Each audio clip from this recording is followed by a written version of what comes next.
বর্তমান অন্তর্বর্তীকালীন সরকার তো হচ্ছে 5ই আগস্টের যে আন্দোলনের যে সফলতা এবং পতিত ফ্যাসিস্টদের পতন, এই পতনের পর এই সরকার একটা হলো যে সরকারকে নানাভাবেই ব্যর্থতা করা এবং সরকার যে সমস্ত সংস্কার যে কাজগুলো নিয়েছেন এবং জুলাইয়ের মধ্যে নির্বাচন নিশ্চিত করা, এটার যে স্মুথ প্রক্রিয়া নিয়ে যেভাবে যাচ্ছে,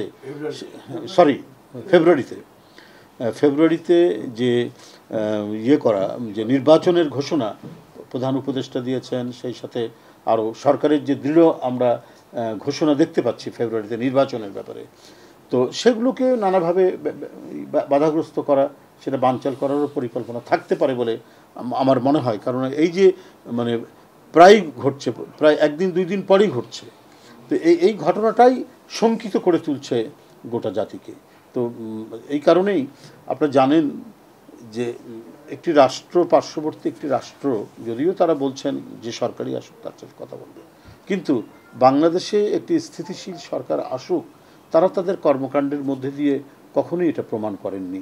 শেখ হাসিনাকে একটা নির্বাচনহীন অবৈধ সরকারকে তারা সবসময় সমর্থন দিয়ে এসছে। যেমন 2014 সালে কোনো রাজনৈতিক দল নির্বাচনে অংশগ্রহণ করেনি।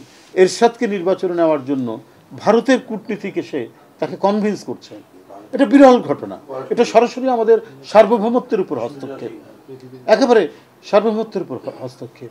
এখানকার মানুষের ইচ্ছা, এখানকার মানুষের আকাঙ্ক্ষা, সেই আকাঙ্ক্ষাকে ধারণ না করে, আপনি ধারণ করলেন না সেটা না হোক, কিন্তু অন্য দেশের ইন্টারনাল বিষয় নিয়ে এসে মানে কথা বলা, কনভিন্স করা, হাসিনার যে পাতানো নির্বাচন একেবারে তার সেট করা, সুসজ্জিত নির্বাচনে পাঠানো, এই যে ঘটনাগুলো, এই ঘটনাগুলোর কারণেই এক ধরনের মানুষের মধ্যে শঙ্কা রয়েছে। দেশের জনগণ, মানুষ সবাই তার সুস্থতার জন্য আমরা দোয়া করছি। ইনশাল্লাহ তিনি সুস্থ হয়ে উঠবেন। এবং সর্বোপরি হচ্ছে আপনার দুজনই এই দেশের এবং বিশ্বে পরিচিত জাতীয় নেতা। তাদের নিরাপত্তা নিয়ে আমরা সবাই ভাবছি, সারা দেশের জনগণ ভাবছে। কারণ আপনারা দেখছেন নানা জায়গায়, নানা দিকে নানাবিধ ঘটনা ঘটছে, তো তাদের নিরাপত্তা নিশ্চিত করতে হবে না? তা নিরাপত্তা নিশ্চিত করার জন্য তো অবশ্যই দল